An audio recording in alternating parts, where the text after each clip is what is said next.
Hare Krishna devotees. నిత్యం భగవద్గీతకి అందరికీ స్వాగతం అండి.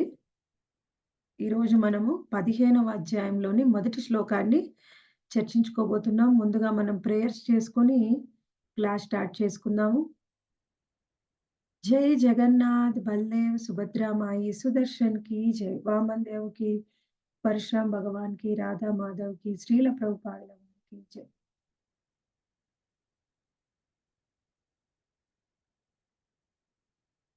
ॐ ज्ञानाञ्जनशलाकया चक्षुरुन्मिलितं येन तस्मै श्रीगुरवे नमः। नमो ॐ विष्णुपादाय कृष्णप्रेष्ठाय भूतले श्रीमते भक्तिवेदान्त स्वामिन्यति नामिने। नमस्ते सारस्वते देवे गौरवाणी प्रचारिणे निर्विशेषा शून्यवादी पाश्चात्यदेशधारिणे। जय श्री कृष्ण चैतन्य प्रभो नित्यानंद श्री अद्वैत गदाधर श्रीवासादि गौरभक्तवृंद। हरे कृष्णा कृष्ण कृष्ण हरे हरे, हरे राम राम हरे।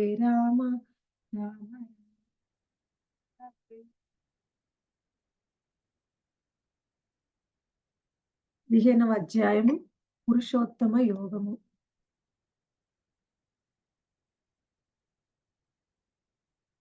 15.1 శ్రీ భగవానువాచ ఊర్ధ్వమూలమదశాకం అశ్వత్థం ప్రాహురవ్యయం ఛందాంసి యస్య పర్ణాని యస్తం వేద స వేదవిత్। ఊర్ధ్వమూలమదశాకం అశ్వత్థం ప్రాహురవ్యయం ఛందాంసి యస్య పర్ణాని యస్తం వేద స వేదవిత్। అనువాదము. దేవాది దేవుడైన శ్రీకృష్ణ భగవానుడు పలికెను. వేళ్ళు ఊర్ధ్వముగను శాఖలు క్రిందుగను వేదరుక్కులే పత్రములుగను కలిగిన శాశ్వతమైన అశ్వత్థ వృక్షము ఒకటి కలదని చెప్పబడినది. ఈ వృక్షముని ఎరిగిన వాడే వేదములను ఎరిగినవాడు. ఇక్కడ ఏం చెప్తున్నారండి అనువాదంలో? దేవదేవుడైన శ్రీకృష్ణ భగవానుడు చెప్తున్నారు. ఏం చెప్తున్నారు? అశ్వత్థ వృక్షం ఎలా ఉంది అనేది వివరిస్తున్నారు. వేళ్ళు ఊర్ధ్వంగా ఉన్నాయంట, శాఖలు క్రిందిగా ఉన్నాయి, వేదరుక్కులే వేదాలు పత్రాలుగా ఉన్నాయి, కలిగిన శాశ్వత అశ్వత్థ వృక్షం ఒకటి కలదని చెప్పబడినది. ఈ వృక్షమును ఎరిగిన వాడే వేదములను ఎరిగినవాడు. మనకి ఇప్పటి వరకు శ్రీకృష్ణ భగవానుడు ఏం వివరించారు? మనం ఎప్పుడైతే జ్ఞాన యోగంలోకి వచ్చాము, మనము భగవద్గీతలో కర్మయోగము మరియు భక్తి యోగాన్ని ఇప్పటి వరకు తెలుసుకున్నాము. 13వ అధ్యాయం నుంచి జ్ఞాన యోగం తెలుసుకుంటూ ఉన్నాం. ఎప్పుడైతే జ్ఞాన యోగంలోకి వచ్చామో శ్రీకృష్ణ భగవానుడు 13వ అధ్యాయంలో ఏం వివరించారు మనకి? ప్రకృతి, పురుషుడు మరియు చైతన్యం. అసలు మనకి ఉన్న మనము జీవుడైనప్పుడు మనకి భగవంతుడితో ఉన్న సంబంధం ఏమిటి? ప్రకృతితో ఉన్న సంబంధం ఏమిటి? మనలో ఉన్న చైతన్యం ఎవరిది? ఎక్కడి నుంచి వచ్చింది? ఎక్కడికి వెళ్తుంది? అనేది పూర్తిగా డీటెయిల్డ్‌గా వివరించారు. అయితే ఎప్పుడైనా సరే మనకి ఒక జీవుడికి భగవంతుడితో ఉన్న బంధము మరియు ప్రకృతితో ఉన్న బంధం తెలుసుకున్నప్పటికీ మనం ఎందుకు ఇంకా భగవంతుడిని చేరుకోలేకపోతున్నాం? ఎందుకు చాలామంది జ్ఞానం పొందిన తరువాత కూడా భగవంతుడిని చేరుకోవడానికి వాళ్ళు సరిగ్గా సాధన చెయ్యట్లేదు. సాధన చేసిన వాళ్ళు బెస్ట్‌గా వాళ్ళ సాధన చెయ్యలేకపోతున్నారు. భగవంతుడిని చేరుకోలేకపోతున్నారు. ఎందుకు అనేది మనకి 14వ అధ్యాయంలో వివరించారు. ప్రకృతి త్రిగుణాలు. మనం ఏం తెలుసుకున్నాం 14వ అధ్యాయంలో? పూర్తిగా మనని నడిపించేది త్రిగుణాలే. మనము ప్రకృతి త్రిగుణాల చేతిలో తోలుబొమ్మల్లాంటి వాళ్ళం. అంటే తోలుబొమ్మకి తన ఇష్టానుసారం ఏది చేయలేదండి. తోలుబొమ్మలు ఆడిచ్చేవాడు ఏ విధంగా ఆడిస్తాడో ఆ విధంగానే తోలుబొమ్మ ఆడుతుంది. అలాగే మనం కూడా ప్రకృతి యొక్క త్రిగుణాల చేతిలో తోలుబొమ్మల్లాంటి వాళ్ళం. ప్రకృతి త్రిగుణాలు ఏ విధంగా మనని నిర్దేశిస్తాయో మనం ఆ విధంగానే పని చేయాల్సి ఉంటుంది. కర్మ చేయాల్సి ఉంటుంది. అంటే ప్రకృతి త్రిగుణాలు ఏ విధంగా మనల్ని నిర్దేశిస్తాయి? పూర్వజన్మలో ఉన్న మన కర్మానుసారము, మన కోరికల అనుగుణంగానే మన పైన త్రిగుణాలు పనిచేస్తాయి. ఆ త్రిగుణాలు మన మీద ఏ విధంగా ప్రభావం చూపిస్తాయో, ఆ విధంగానే మనము కర్మల్ని చేస్తాము. అయితే మనకి కంక్లూజన్‌లో ఏం వివరించారు? ఎవరైతే ఈ ప్రకృతి త్రిగుణాల నుంచి బయటపడతారో వాళ్ళే భగవంతుడిని చేరుకోగలరు. మరి ప్రకృతి త్రిగుణాల నుంచి మనం ఏ విధంగా బయటపడగలం? ఎప్పుడైతే మనము జ్ఞానం పొందుతామో అప్పుడే ఈ త్రిగుణాల నుంచి బయటపడగలం. ఏ విధమైన జ్ఞానం పొందితే? అసలు ఈ త్రిగుణాలేమిటి? ఏ విధంగా మన మీద పనిచేస్తాయి? అవి ఏ విధంగా మనల్ని ఆడిస్తున్నాయి? మనం ఈ త్రిగుణాల నుంచి బయటపడితేనే భగవంతుడిని చేరుకోగలం అనే జ్ఞానాన్ని మనం పొందాలి. అదే జ్ఞానాన్ని మనకి వివరించారు. మనకి, భగవంతుడికి, ప్రకృతికి ఉన్న బంధం ఏమిటి అనేది 13వ అధ్యాయంలో ఈ త్రిగుణాల ద్వారానే మనము దాని చేతిలో ఆడుతున్నాము అని 14వ అధ్యాయంలో తెలుసుకున్నాం. ఎవరైతే ఈ జ్ఞానం పొందుతారో వాళ్ళే భగవంతుడిని చేరుకోవడానికి ప్రయత్నం చేస్తారు. ఎందుకు భగవంతుడిని చేరుకోవాలి? అంటే మనకి వివరిస్తున్నారు. ఎవరైతే త్రిగుణాల నుంచి బయటపడతారో వాళ్ళు భగవంతుడిని చేరుకుంటారు. ఎందుకు చేరుకోవాలి? అసలు మనం ఎవరము? అంటే మనం ముఖ్యంగా మనం తెలుసుకోవాల్సింది మనము భగవంతుడి యొక్క బిడ్డలం. భగవంతుడి యొక్క అంశలం. అంతే తప్ప నేను అంటే ఈ శరీరం కాదు. నేను భగవంతుడి నుంచి వచ్చిన అంశని. మరి నా యొక్క అసలు అస్తిత్వం ఏమిటి? నేనేం చేయాలి? నేను భగవంతుడి యొక్క సేవకుడిని. ఆయనకు నేను సేవ చేయాలి. అది నా లక్ష్యం. అందుకని నేను భగవద్ధామానికి వెళ్ళాలి. ఇది నా ఇల్లు కాదు. అది భగవద్ధామమే నా ఇల్లు. ఈ జ్ఞానాన్ని ఎవరు పొందుతారో అప్పుడే వాళ్ళు ఈ త్రిగుణాల నుంచి బయటపడగలుగుతారు. భగవంతుడికి జ్ఞానం పొందినప్పుడు ఏం చేస్తాము? భగవంతునికి సేవ చేయడానికి ప్రయత్నం చేస్తాం. ఎప్పుడైతే భగవంతుడికి సేవ చేస్తామో, అప్పుడే మనం ఈ త్రిగుణాల నుంచి బయటపడగలం. అయితే భగవంతుడి సేవ కంటే కూడా ఉత్తమమైనది ఆయన యొక్క భక్తుల సేవ. మనకి జడభరతుడి యొక్క కథలో శ్రీమద్ భాగవతంలో రఘువరుడికి జడభరతుడు చెప్తూ ఉన్నాడనమాట. ఏం చెప్తున్నాడు? ఏ విధంగా మనము భగవంతుడిని చేరుకోగలం? అసలు ఏ విధంగా భక్తి అనేది వస్తుంది? ఏ విధంగా మనం భగవంతుడికి సేవ చేయగలం? అంటే ఆయన ఒకటే చెప్పాడు. ఎప్పుడైతే శుద్ధ భక్తుల యొక్క పాద ధూళి నువ్వు శిరస్సు మీద ధరిస్తావో, అప్పుడే నీకు భక్తి అనేది వస్తుంది. అప్పుడే నువ్వు ఆయన భగవంతుడికి సేవ చేయగలం. అప్పుడే భగవద్ధామానికి చేరగలం. శుద్ధ భక్తుల యొక్క కృప లేకుండా మనం ఏమీ సాధించలేము అనేది తెలుసుకుంటాం. రఘువరుడుకి జడభరతుడు వివరిస్తాడు. అందులో జడభరతుడు ఏ విధంగా ఉంటాడండి? పూర్తిగా ఆయనకి వాళ్ళ యొక్క బంధువులందరూ కూడా పాచిపోయిన అన్నం పెట్టినా సరే, అన్నం పెట్టకపోయినా సరే, అది మంచి ఆహారం ఇచ్చినా సరే, ఆయన ఏ విధంగా కూడా ఎవరితోని కూడా మాట్లాడేవాడు కాదు. ఎప్పుడైతే నేను ఎవరితో అయినా సరే వాదులాడుతాను, ఎవరితో అయినా సరే నా హక్కుల కోసం నేను పోరాడతాను అని ఎప్పుడైతే మనం భౌతికంగా ఆలోచిస్తామో, అప్పుడు మనం ఈ త్రిగుణాల్లో బంధింపబడతాం. ఎప్పుడైతే త్రిగుణాల్లో బంధింపబడతామో, మళ్ళీ మనం భగవద్ధామానికి చేరలేం. ఈ జ్ఞానము జడభరతుడికి చాలా క్లియర్‌గా ఉందన్నమాట. ఆ తర్వాత ఏం చేస్తాడాయన? ఆయనని తీసుకొని వెళ్లి బలివ్వాలని చూస్తారు. కాళీమాతకి. బలివ్వడానికి ముందు ఆయనకు మంచిగా భోజనం పెట్టి, ఆయనకు మంచిగా వస్త్రాలిచ్చి చాలా బాగా చూసుకుంటారు. వెంటనే మరుక్షణమే ఆయన్ని బలివ్వాలనుకుంటారు.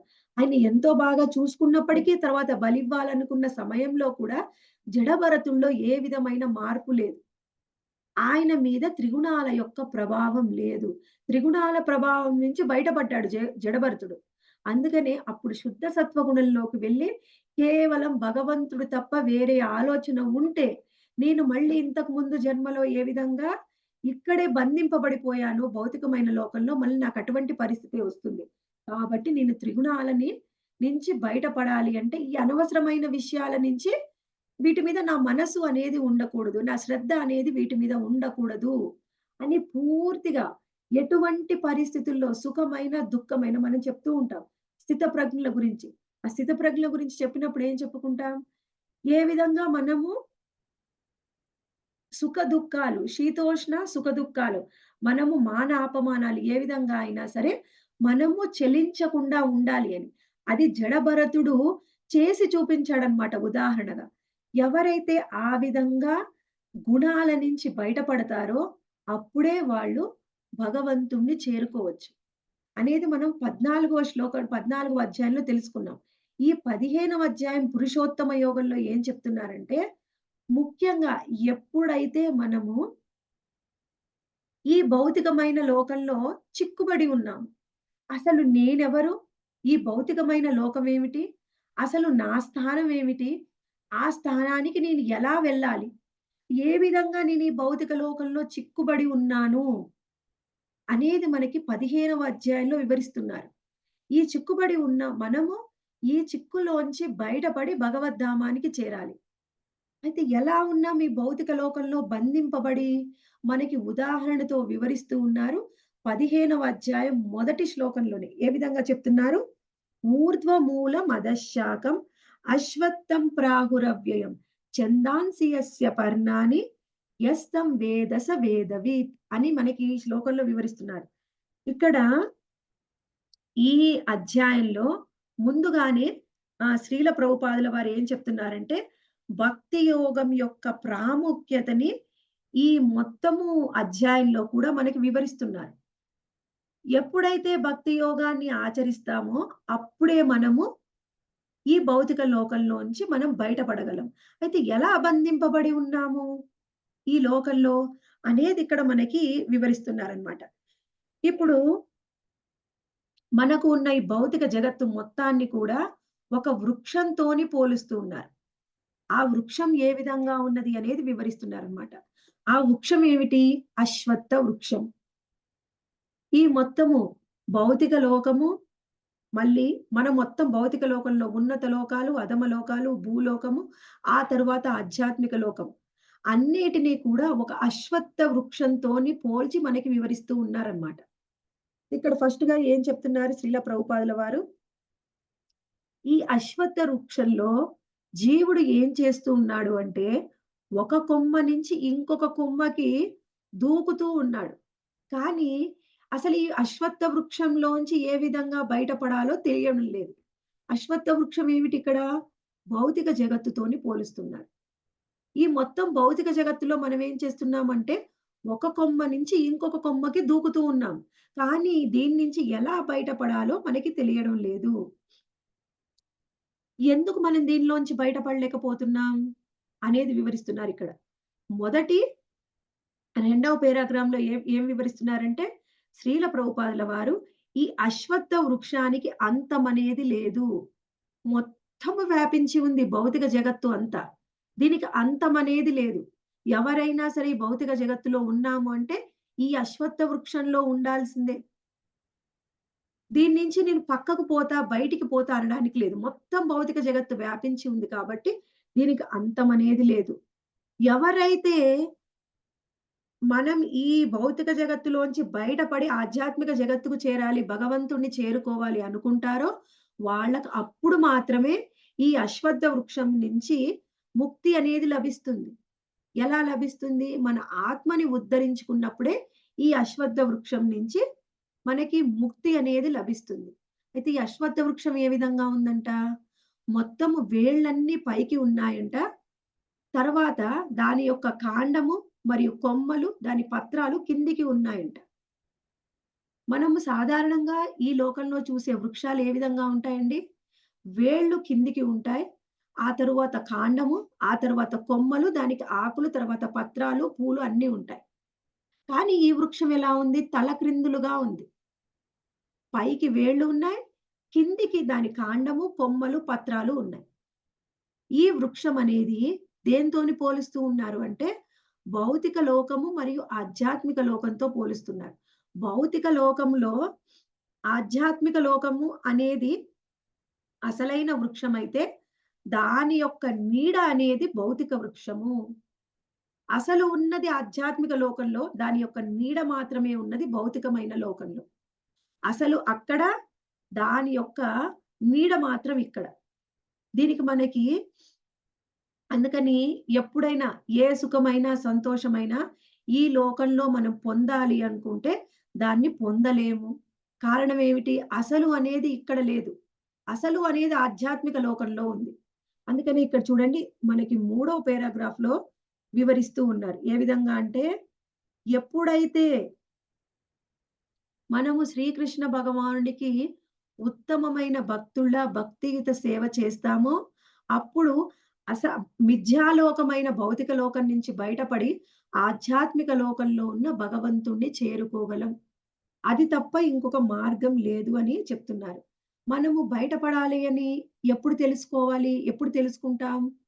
మనం ఈ భౌతిక లోకం నుంచి ఆసక్తి తగ్గించుకొని, ఆధ్యాత్మ లోకంలో ఉన్న భగవంతుడి మీద శ్రద్ధ పెట్టినప్పుడే, అప్పుడు మాత్రమే దీని నుంచి మనం బయటపడగలము.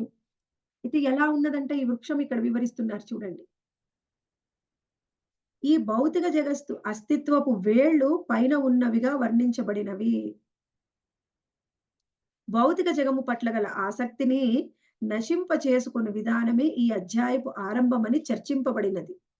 భౌతిక అస్తిత్వపు వేళ్ళు పైన ఉన్నవిగా వర్ణింపబడినవి. అనగా ఇది విశ్వమునందలి అత్యున్నత లోకము, మహతత్వము, అత్యున్నత లోకము నుండి ప్రారంభమగుచున్నది అని భావము. అచట నుండియే విశ్వము, ఈ సంసార వృక్షము వివిధలమైన గ్రహములను శాఖలతో విస్తరించి ఉన్నది. అయితే ఎలా ఉందంట ఈ వృక్షము? ఈ వృక్షము యొక్క కాండము కిందికి ఉంది. ఎక్కడ మొదలైంది ఇది? ఉన్నత లోకాల్లో మొదలైంది. కానీ దాని వేళ్ళు ఊర్ధ్వంగా ఆధ్యాత్మిక లోకానికి విస్తరించబడి ఉన్నాయి. కానీ స్టార్ట్ అయిందెక్కడ? బ్రహ్మలోకం, భౌతికమైన లోకం నుంచి స్టార్ట్ అయ్యి కిందిగా ఉంది. పూర్తిగా పాతాళ లోకాల వరకు విస్తరించి ఉంది. అయితే ఇటువంటి ఈ వృక్షంలో దాని యొక్క కొమ్మలు ఏ విధంగా ఉన్నాయి? ప్రతి కొమ్మని కూడా ప్రతి ఒక్క లోకంతోని మనం పోల్చుకోవచ్చు. అందుకని ఇక్కడ ఏం చెప్పారండి? గ్రహాలతోని పోల్చారు. ప్రతి ఒక్క కొమ్మ కూడా ఒక గ్రహము. అయితే ఈ గ్రహాల్లో ఏ విధంగా ఉన్నారంట మనుషులు? ఒక కొమ్మ నుంచి ఇంకొక కొమ్మకి దూకుతూ ఉన్నారు. ఎందుకు ఆ విధంగా దూకుతూ ఉన్నారు? అంటే ఇక్కడ వివరిస్తూ ఉన్నారు చూడండి. ధర్మము, అర్థము, కామము, మోక్షములని తెలియబడి జీవులు కర్మ ఫలములే ఆ వృక్షపు యొక్క ఫలములు. ఆ వృక్షం యొక్క ఇప్పుడు మనం కొమ్మలేంటివి? అన్ని గ్రహాలు కూడా కొమ్మలు అని తెలుసుకున్నాం. ఫలాలు ఏమిటి? అంటే ధర్మార్థ, కామ, మోక్షాలే ఫలాలు. ఇక్కడ చూడండి మనకి ముందు తాత్పర్యంలో వివరించారు. ఏమని వివరించారు? వేద రుక్కులే ఆకులుగా ఉన్నాయి. వేద రుక్కులే ఆకులు. వేద రుక్కులు అంటే వేద మంత్రాలే ఆకులు. ఇప్పుడు మనం ఎన్నో కొమ్మల్లో గ్రహాలు ఉన్నాయి. ప్రతి గ్రహంలో కూడా జీవులు ఉన్నారు. ముందు ఫలాలు రావాలంటే ఏం చేయాలి? ఆ చెట్టుకు ఆకులు ఉండాలి. ఆకులు ఉన్నప్పుడే ఆకులు చిగురించి, అది పూత పూసి, పువ్వులు వచ్చినప్పుడే ఫలాలు వస్తాయి. ఇక్కడ ఫలాలు ఏమిటి? ధర్మార్థ, కామ, మోక్షాలు. ముందుగా మనం ఏం తెలుసుకోవాలి? ధర్మార్థ, కామ, మోక్షాలు పొందాలి అంటే ముందుగా ఆకులేమిటో తెలుసుకోవాలి. ఆకులేమిటి? వేద మంత్రాలు. అంటే వేదాల్లో ఏం చెప్పారో అది మనం అర్థం చేసుకుంటే అప్పుడే మనము ఫలాలని పొందగలం. అయితే వేదాలని ఏ విధంగా మనం అర్థం చేసుకొని మనం పనులు చేస్తున్నామో, కర్మలు చేస్తున్నామో దాన్ని బట్టే ఫలితము. వేదాల్ని మనము కర్మకాండ విధి విధానాల్లో అర్థం చేసుకుంటే మనకొచ్చే ఫలాలేమిటి? ధర్మ, అర్థ, కామ, మోక్షము. వేదాల్లో ఉండే కర్మకాండ విధానాన్ని అర్థం చేసుకున్న వాళ్ళకి అర్థమవుతుంది. ఏం అర్థమవుతుంది? ఇప్పుడు కర్మకాండ విధి విధానం ఆచరిస్తే వేదాల్ని ఆ విధంగా అర్థం చేసుకుంటే మనం పొందే ఫలితము ధర్మము, అర్థము, కామము, మోక్షము. ఈ ఫలితాల్ని మనం పొందుతాం. అయితే ఇంకా వేదాల్ని వేరే విధంగా అర్థం చేసుకుంటే ఏం పొందుతాం అని తర్వాత పేరాగ్రాఫ్‌లో చూద్దాము. ఇక్కడ అసలు వృక్షం ఏ విధంగా ఉందనేది ఇక్కడ మళ్ళీ వివరిస్తున్నారు. ఇక్కడ చూడండి.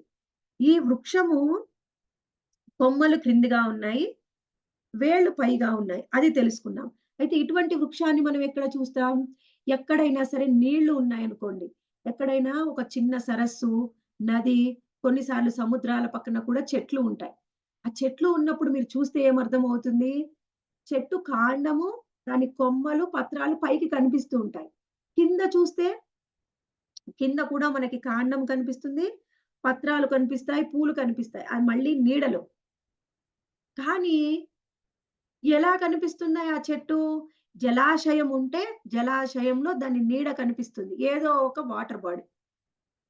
అలానే ఒక వృక్షం యొక్క నీడ నీళ్ళలో ఎలా కనిపిస్తుందో, అసలైన వృక్షం ఎక్కడ ఉంది? ఆధ్యాత్మిక లోకంలో ఉంది.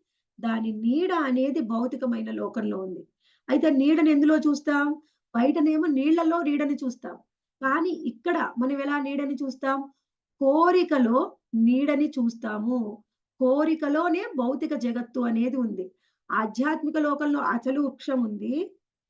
అది నీడ కనిపిస్తూ ఉంది భౌతిక లోకంలో. నీడ ఎందులో కనిపిస్తుంది? అంటే కోరికలో కనిపిస్తుంది. ఎవరికైతే కోరికలు ఉంటాయో వాళ్ళే ఈ భౌతిక జగత్తుకు వస్తారు. కోరిక లేని వాళ్ళు భౌతిక జగత్తుకు రారు. అసలు ఈ భౌతిక జగత్తే కోరికలో ఉంది. కోరికలో స్థితమై ఉంది. ఎవరికి కోరికలు ఉంటాయో వాళ్ళే ఈ భౌతిక జగత్తుకు వస్తారు. ఇప్పుడు మనం అర్థం చేసుకుంటే ఏదైనా సరే మనకు ఉండే కోరిక ఏదైనా సరే ఆధ్యాత్మిక లోకంలో ఉంది. మూలం అక్కడ ఉంది. అది ఇక్కడ మనం అనుభవించాలి అని అనుకుంటున్నాం. కానీ ఏం అనుభవిస్తున్నాం మనం? మనకొక కథ ఉంది చూడండి. ఏం కథ అంటే అది ఒక పక్షి ఉంటుంది. ఇప్పుడు ఎవరైనా సరే మనం ఒక కథలో ఏం వింటాం? ఒక రాణిగారు స్నానం చేస్తూ ఉన్నప్పుడు పొలంలో తన యొక్క నగలని పెట్టి ఉంచారు. అయితే ఒక పక్షి వచ్చింది. వచ్చి ఆ నగలనన్నిటిని తీసుకొని వృక్షం పైన కొమ్మల మీద పెట్టింది. పెడితే ఇప్పుడు వాళ్ళు రాజభటులకి రాజు ఆదేశించాడు. "వెళ్లి మీరు ఆ నగల్ని తీసుకురండి." వాళ్ళు వెళ్లారు. చూసారు. చూసి ఆ నదిలోకి దూకుతున్నారు. నగల కోసం వెతుకుతున్నారు. కానీ వాళ్ళకు దొరకట్లేదు. ఎంతమంది వెళ్లి ఎన్ని సార్లు వెతికినా దాన్ని పొందట్లేదు. అప్పుడు అక్కడికి ఒక సన్యాసి, ఒక యోగి వచ్చాడు. మనం ఎలా అనుకోవచ్చు? మన యొక్క అర్థం చేసుకునే దాన్ని బట్టి. యోగి అనుకోండి, భక్తుడు అనుకోండి, సన్యాసి అనుకోండి. ఆయన వచ్చి జ్ఞానం ఇచ్చాడు. జ్ఞానం ఇచ్చి ఏం చెప్పాడు? "నువ్వు ఏం వెతుకుతున్నావో అక్కడ నీడ ఉంది. అసలు పైకి చూడు. అక్కడ చెట్టు కొమ్మ మీద ఉన్నాయి మీరు వెతికే ఆ నగలు, రాణిగారి నగలు. ఎందుకు మీరు నీళ్ళలో వెతుకుతున్నారు? అక్కడ నీడనే కదా ఉంది." మనం కూడా అదే. మనం వెతికే తీర్చుకోవాలనుకునే ప్రతి కోరిక కూడా ప్రారంభమైంది ఆధ్యాత్మిక లోకంలో. అసలు ఉంది ఆధ్యాత్మిక లోకంలో. కానీ మనము ఇక్కడ వెతుకుతున్నాం. నీడని వెతుకుతున్నాం. కాబట్టి మనము అది పొందలేకపోతున్నాం. మీకు ఏ కోరికైనా ఉండనివ్వండి. ఆ కోరిక తీర్చుకోవడానికి మనం ఎంతో తాపత్రయపడతాం, వెంపర్లాడతాం. కానీ అది మనం పొందలేము. పొందినా కానీ మనకు సంతృప్తి ఉండదు. పొందిన ఒక కాసేపే. ఎంత పెద్ద మీరు డైమండ్ నెక్లెస్ తెచ్చుకోండి, ఎంత పెద్ద కారు తెచ్చుకోండి. కాసేపు సంతోషంగా ఉంటారు. మళ్ళీ వెంటనే వాళ్ళకి దుఃఖం. ఏదో ఒక విధంగా దుఃఖమొస్తుంది. వాళ్ళు ఎంతో సంతోషపడి కొనుక్కున్న దాని మీదనే వాళ్ళకి మళ్ళీ ఆసక్తి ఉండదు. ఆసక్తి తగ్గిపోతుంది. మీరు ఎలాంటి డైమండ్ నెక్లెస్ కొన్నారో, అదే మీ బంధువులు కానీ, మీ పక్కింటి వాళ్ళు కూడా మీకు తెలియకుండా కొనుక్కొనొచ్చారనుకోండి, వెంటనే మీ సంతోషం ఆవిరైపోతుంది. నాకొక్కదానికే ఉందనుకున్నానే. ఆమె కూడా సేమ్ కొనుక్కుంది. నాకొక్కదానికి ఇలాంటి కారుందనుకున్నానే. ఆళ్ళు ఎదురింటి వాళ్ళు గూడా అలాంటిదే కొన్నారు. ఇక నా స్పెషాలిటీ ఏముంది? ఇదేం బావుంది. ఇంకా వేరేది కావాలి. అంటే ఏమిటి? అసలు ఉన్నది ఎక్కడో, మనం దాన్ని భౌతిక లోకంలో వెతుక్కోవాలనుకుంటున్నాం కాబట్టి, ఎప్పటికీ మనకు సుఖము అనేది దొరక్క ఎప్పుడు దుఃఖపడుతూ ఉన్నాం. అందుకని ఇక్కడ మనం అర్థం చేసుకోవాలి. ఆధ్యాత్మిక లోకానికి ప్రతిబింబమే భౌతిక లోకము. అర్థమైందా మాతాజీ ఇక్కడి వరకు? ఇక్కడ చెప్తూ ఉన్నారు చూడండి. ఈ సంసార వృక్షమును సవివర అధ్యయముచే సంపూర్ణంగా ఎరగవలెను. ఆ పిదప అతడు దానితో తనకు గల సంబంధమును ఛేదించుకొనగలడు. ఎప్పుడైతే దీన్ని ఖచ్చితంగా 100% సంపూర్ణంగా అర్థం చేసుకుంటామో, అప్పుడే దీన్ని ఛేదించగలం. అంటే సంపూర్ణంగా అర్థం చేసుకోవడం అంటే, హరే కృష్ణ మాతాజీ ఇప్పుడు చెప్పింది మీకు అర్థమైందా అందరికి? యెస్ మాతాజీ. అర్థమైంది. అర్థమైంది మాతాజీ. అర్థమైంది. మరైతే ఏం చేయాలి? సంపూర్ణంగా తెలుసుకున్నాం. అయితే ఇప్పుడు మనం అన్నీ వదిలేసి మరి భగవద్ధామం చేరుకోవడానికి వెళ్ళిపోదాం మన ఇల్లొదిలేసి, బంధాలన్నీ వదిలేసి? వెళ్ళలేం మాతాజీ. వెళ్ళలేము. అంటే ఏమిటి? జ్ఞానం పొందాము. కానీ, కానీ ఛేదించడానికి సమయం పడుతుంది. ఎంత సమయం పడుతుంది ఛేదించడానికి? ఇప్పుడు జ్ఞానం మాత్రమే పొందాం. ఇదే విషయాన్ని మీరు ఒక 2 సంవత్సరాలు, 3 సంవత్సరాల ముందు గీతా జ్ఞాన్ విన్నప్పుడు కూడా, అప్పుడు కూడా ఈ వృక్ష వృక్షం గురించి విన్నారు. ఇప్పుడు విన్నారు. అయితే తేడా ఏంటి మాతాజీ? అప్పుడు తెలుసుకున్న దానికి, ఇప్పుడు తెలుసుకున్న దానికి మీకు తేడా ఏం అర్థమైంది? అప్పుడు అర్థం కాలేదా? ఇప్పుడే అర్థమైందా? అప్పుడు కూడా అర్థమైందా? అంటే అప్పుడు భక్తి అనేది ఇప్పుడే ఇంకా అర్థమైంది. మొదలైన స్టేజ్ లో ఉన్నాం మాతాజీ. ఇప్పుడు రాను రాను ప్రతిరోజు ఇలా వినడం శిక్షణ దీని లోపల వినడం వల్ల ఏమిటి అసలుకు ఆధ్యాత్మికము అంటే ఏమిటి, భౌతికం అంటే ఏమిటి అని ఒక తేడా తెలుసుకునే అవకాశం లభించింది మాతాజీ. దానివల్ల ఇప్పుడు ఈ రాను రాను ఏమైతుందంటే కనుక భౌతిక లోకం అంతా వికృతి, ఆధ్యాత్మికం అంతా ప్రకృతి. మనము ప్రకృతినే అనుసరించాలి అనే ఒక అవగాహన రాను రాను వస్తోంది మాతాజీ. హరే కృష్ణ హరే మాతాజీ. కృష్ణ మాతాజీ. మెయిన్ ఇక్కడ లేని ఏమిటి? దానికి తాపత్రయపడుతున్నాం మాతాజీ. లేని దానికి తాపత్రయపడుతున్నాం. ఉన్నది వదిలేస్తున్నాం. తాపత్రయపడుతున్నాం. అయితే ఇదే జ్ఞానము మీరు ఇంతకు ముందు కూడా విన్నారు, ఇప్పుడు కూడా విన్నారు. మళ్ళీ కొన్ని రోజులకు మళ్ళీ వింటారు. అంటే ఏమిటి? పోనీ తెలుసుకున్నాము. సంపూర్ణంగా జ్ఞానం అయితే ఇప్పుడు అది అంతకుముందు ఎంత అర్థమైందో, ఈరోజు బాగా అర్థమైంది. అయితే బంధం తెంపుకోగలుగుతున్నామా? తెంపుకోలేకపోతున్నాము. అయితే ఎప్పుడు మనకి ఈ జ్ఞానం సంపూర్ణంగా అర్థమవుతుంది? మనం సాధన చేస్తూ ఉంటేనే మనకు జ్ఞానం అనేది అర్థమవుతుంది. సాధన లేకుండా జ్ఞానము అనేది రాదు. వచ్చినా కానీ అది సంపూర్ణ జ్ఞానం కాదు. జస్ట్ సూచాయిగా తెలుసుకుంటాం. సాధన పెరుగుతున్న కొద్దీ, మనలో ఉన్న అనర్థాలు పోతున్న కొద్దీ, అప్పుడు జ్ఞానం అనేది మనకు అర్థమవుతూ ఉంటుంది. అర్థమైనప్పటికీ మనం ఈ బంధాన్ని తెంచుకోలేము. ఎప్పుడు తెంచుకుంటాం ఈ బంధాన్ని? అంటే ఇంకా మనం సాధన చేసి భగవంతుడికి దగ్గరయ్యి మనలో ఉన్న అనర్థాలు పోగొట్టుకుంటే, అప్పుడు మాత్రమే మన సాధన పరిపూర్ణమైనప్పుడు ఈ బంధాల్ని తెంచుకునే అర్హత మనకొస్తుంది. అప్పటి వరకు ఇంకా సాధన చేస్తూనే ఉంటాం. ఇంకా ఈ జ్ఞానాన్ని సంపూర్ణంగా తెలుసుకోవడానికి ప్రయత్నం చేస్తూనే ఉంటాం. ఇప్పుడు మన జ్ఞానం అనేది అర్థమైంది. ఇక్కడ చూడండి మళ్ళీ ఇంకా ఏం వివరిస్తున్నారు. ఆ తర్వాత పేరాగ్రాఫ్‌లో ఏమంటున్నారంటే, అసలు నిజ వృక్షం ఆధ్యాత్మిక లోకంలో ఉంది. దాని ప్రతిబింబం ఇక్కడ ఉంది. అయితే కొంతమంది నిరాకారవాదులు ఏమనుకుంటారు? ఈ సంసార వృక్షం అనేది నిరాకార బ్రహ్మంలోనే ఉంటుంది అని భావిస్తూ ఉంటారు. కానీ నిరాకార బ్రహ్మంలోనే పూర్తిగా ఉంది అని చెప్పలేము. ఎందుకంటే తర్వాత వివరిస్తున్నారు శ్రీల ప్రభుపాదుల వారు ఏమంటున్నారంటే, మనకి ఈ మొత్తము ఇందాకేం చెప్పుకున్నాము? నీటిలో అసలు ఉన్నది ఆధ్యాత్మిక లోకంలో నీటిలో దాని ప్రతిబింబం కనిపిస్తూ ఉంది. అయితే ఇదే ఆధ్యాత్మిక అశ్వత్థ వృక్షము అనేది ఆధ్యాత్మిక లోకంలో ఉంది. కోరిక అనే ప్రతిబింబంలో మనం భౌతిక లోకంలో దాన్ని చూస్తూ ఉన్నాం. అంటే ఏమిటి? ఇది ఒక వృత్తం అనుకుంటే, ఈ వృత్తము యొక్క మధ్య బిందువు నుంచి చూసుకుంటే మనం ఏం చేయొచ్చండి? 180 డిగ్రీలు పైన ఉంది. సగం వృత్తం పైన ఉంది. సగం వృత్తం కింద ఉంది. అంటే ఏమిటి? అసలు ఆధ్యాత్మిక లోకంలో ఉంది. దాని ప్రతిబింబమే ఇక్కడ ఉంది. మరి నిరాకారవాదులు ఏమనుకుంటారు? మొత్తము నిరాకార బ్రహ్మ జ్యోతిలోనే ఉంది అనుకుంటారు. అది తప్పు. అది మనం ఇక్కడ అర్థం చేసుకోవాలి. అయితే ఎక్కడి నుంచి మొదలైందంట? వేళ్ళు ఊర్ధ్వంగా విస్తరించి ఉన్నాయి. కానీ ఈ వృక్షము బ్రహ్మలోకం నుంచే మొదలైంది. బ్రహ్మలోకం నుంచి కిందికి ఉంది. పూర్తిగా పాతాళ లోకం వరకు కూడా ఉంది. అయితే ఎప్పుడైతే ఇక్కడ చూడండి. కానీ అది యథార్థమైన వైవిధ్యమని గ్రహింపవలెను. అయితే ప్రకృతి శ్రీకృష్ణ భగవాని బాహ్య శక్తి, పురుషుడు స్వయము శ్రీకృష్ణ భగవానుడి అనియు భగవద్గీత యందు వివరించబడినది. ఈ విశ్వ ప్రకటనము భౌతికమైనందున తాత్కాలికమైనది. ఎందుకంటే ఈ ప్రకటనము, ఈ భౌతిక జగత్తంతా కూడా తాత్కాలికమైంది. ఎందుకు? కొన్నిసార్లు ఉంటుంది, కొన్నిసార్లు ఉండదు.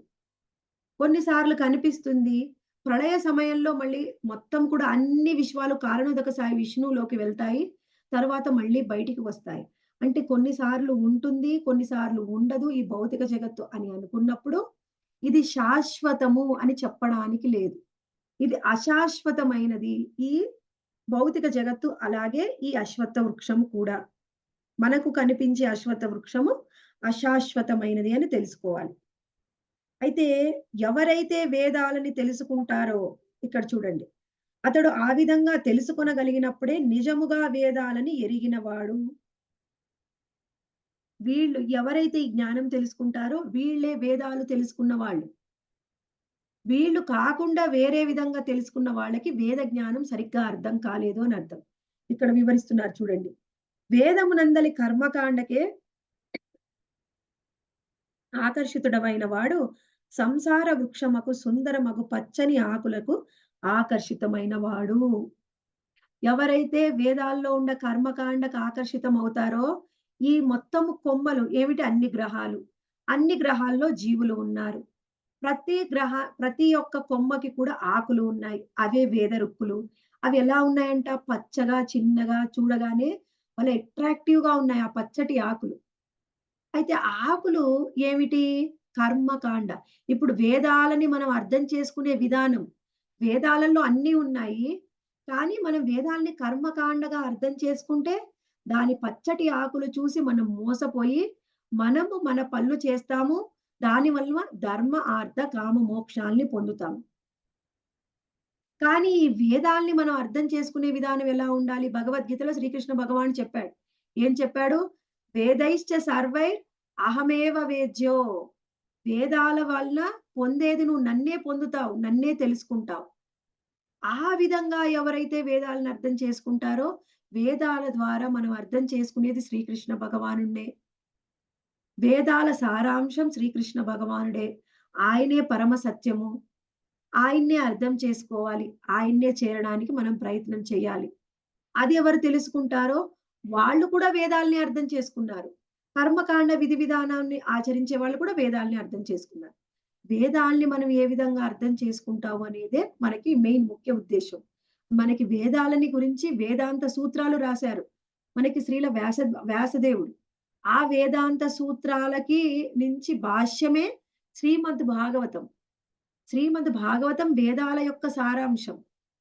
అటువంటి శ్రీమద్ భాగవతం వేదాల యొక్క సారాన్ని ఎవరు తెలుసుకుంటారో వాళ్ళు సరిగ్గా వేదాల్ని తెలుసుకున్నట్టు. అప్పుడు వాళ్ళేం తెలుసుకుంటారు? ఇక్కడ చూడండి. యథార్థంగా ఎవరైతే వేదాల్ని తెలుసుకుంటారో భగవానుడే స్వయంగా తెలుపనున్నట్లు ప్రతిబింబిత సంసార వృక్షమును ఛేదించి ఆధ్యాత్మిక జగత్తనని యథార్థ వృక్షమును పొందుటయే వేదముల యొక్క ప్రయోజనమై ఉన్నది. వేదాల యొక్క ప్రయోజనం ఇది. ఏమిటి వేదాల యొక్క ప్రయోజనం? ముందు మనం అర్థం చేసుకోవాలి. నేను ఎవరు? నేను అంటే ఈ శరీరం కాదు. నేను అంటే ఆత్మ. ఈ ఆత్మ ఎక్కడి నుంచి వచ్చింది? భగవంతుడి నుంచి వచ్చింది. భగవంతుడి యొక్క స్ఫులింగము అంటే పూర్తిగా భగవంతుడి నుంచి వచ్చిన ఒక చిన్న ఆత్మ యొక్క అణుస్వరూపం మనం. అంటే భగవంతుడే మనకి తండ్రి శ్రీకృష్ణ భగవానుడు. ఆయన నుంచి మనం వచ్చాం. మరి మన లక్ష్యం ఏమిటి? ఆ శ్రీకృష్ణ భగవానుడికి సేవ చేయడమే మన లక్ష్యం. జీవేర స్వరూపహై కృష్ణేర నిత్యదాస్. ఇది మనం తెలుసుకోవాలి. ఇది వేదాల యొక్క సారాంశం. ఇది మనం తెలుసుకున్నప్పుడు ఏం చేస్తాము? అటువంటి భగవంతుడికి సేవ చేయడానికి ప్రయత్నం చేస్తాం. మరి సేవ చేయాలి అంటే భగవద్ధామానికి వెళ్ళాలి. భగవద్ధామానికి వెళ్ళాలంటే మీరు జ్ఞానం మొత్తం పొందినా భగవద్ధామం వెళ్ళడానికి మనకు సమయం పడుతుంది. మనం ఇంకా భక్తిలో పరిపూర్ణత చెందినప్పుడే ఈ మొత్తం భౌతికమైన బంధాల్ని తెంచుకొని భగవద్ధామానికి వెళ్ళగలం. మరి భగవద్ధామానికి వెళ్ళినప్పుడే నేను సేవ చేస్తానండి. మరి ఇక్కడ చెప్పారుగా భగవంతుడికి సేవ చేయమన్నారు శ్రీకృష్ణ భగవానుడిని. అక్కడికి వెళ్లి సేవ చేస్తాను. అక్కడికి వెళ్లి సేవ చెయ్యి. అక్కడికి వెళ్లి సేవ చెయ్యాలి, అర్హత పొందాలి అంటే సేవ ఇక్కడి నుంచే ప్రారంభించు. ఇక్కడి నుంచే ప్రారంభిస్తే నువ్వు అక్కడికి కూడా వెళ్లి సేవ చెయ్యగలవు. ఇక్కడి నుంచి ఎలా ప్రారంభించాలి? మనకు ఎంత చేతనైతుందో అంత. మన శిక్షా గురువులు ఏ విధంగా సేవ చేయమని చెప్పారో ఆ విధంగా సేవ చేయాలి. ఏం చేయాలి సేవ అంటే? గొప్ప గొప్ప పనులు చేయడమే సేవ అని మనం భ్రమపడుతూ ఉంటాం. కానీ శ్రీల ప్రభుపాదుల వారు ఏం చెప్పారంటే 16 మాలలు ప్రతిరోజు శ్రద్ధగా జపం చేయడం కూడా సేవనే. శ్రీకృష్ణ భగవానుడికి మనం ఏం వండుకుంటామో సాత్వికంగా వండి అది ఆయనకు ఆఫర్ చేసి ప్రతిరోజు ఆ ప్రసాదాన్ని తినడం కూడా సేవనే. మీ ఇంట్లో కుటుంబ సభ్యులు వైష్ణవులైతే వాళ్లకు సేవ చేయడం కూడా సేవనే. భగవంతుడి యొక్క కథల్ని శ్రవణం, కీర్తనం చేయడం కూడా సేవనే. ఎప్పుడైతే మనం ఈ సేవలన్నీ చేసి కొంచెం పర్ఫెక్ట్ అవుతామో, అప్పుడు మనకి ఇంకా సేవ చేసే భాగ్యం వస్తుంది. మనకే చెప్తారు మన మెంటర్స్. మన టెంపుల్‌లో కూడా మనకి ఇన్‌స్ట్రక్షన్స్ ఇస్తారు. మీరు వెళ్ళండి బుక్ డిస్ట్రిబ్యూషన్ చేయండి. అది తరువాత నెక్స్ట్ స్టెప్. మీరు వెళ్ళండి ప్రీచింగ్ చేయండి. Next step. ఆ తరువాత మనకు తెలిసింది అందరికి చెప్పడం. అది కూడా సేవ. మందిరానికి వెళ్లి ఆయన మందిరంలో భక్తులకి, భగవంతుడికి సేవ చేయడం. మళ్ళీ భగవంతుడు ఏం చెప్పాడు? నా సేవ కంటే నా భక్తుల సేవ చేస్తే నాకింకా ఎక్కువిష్టం. భగవంతుడి యొక్క భక్తులు, శుద్ధ భక్తులకి చేసే సేవ కూడా సేవే. అంటే శుద్ధ భక్తులకే చేస్తాం, మామూలు భక్తులకు చేయమా అండి? అలా అని కాదు.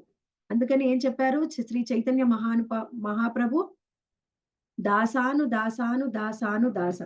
అంటే ఎవరైతే దాసుల యొక్క దాసులుగా ఉంటారో వాళ్ళంటే నేను ఆ విధంగా ఉంటాను.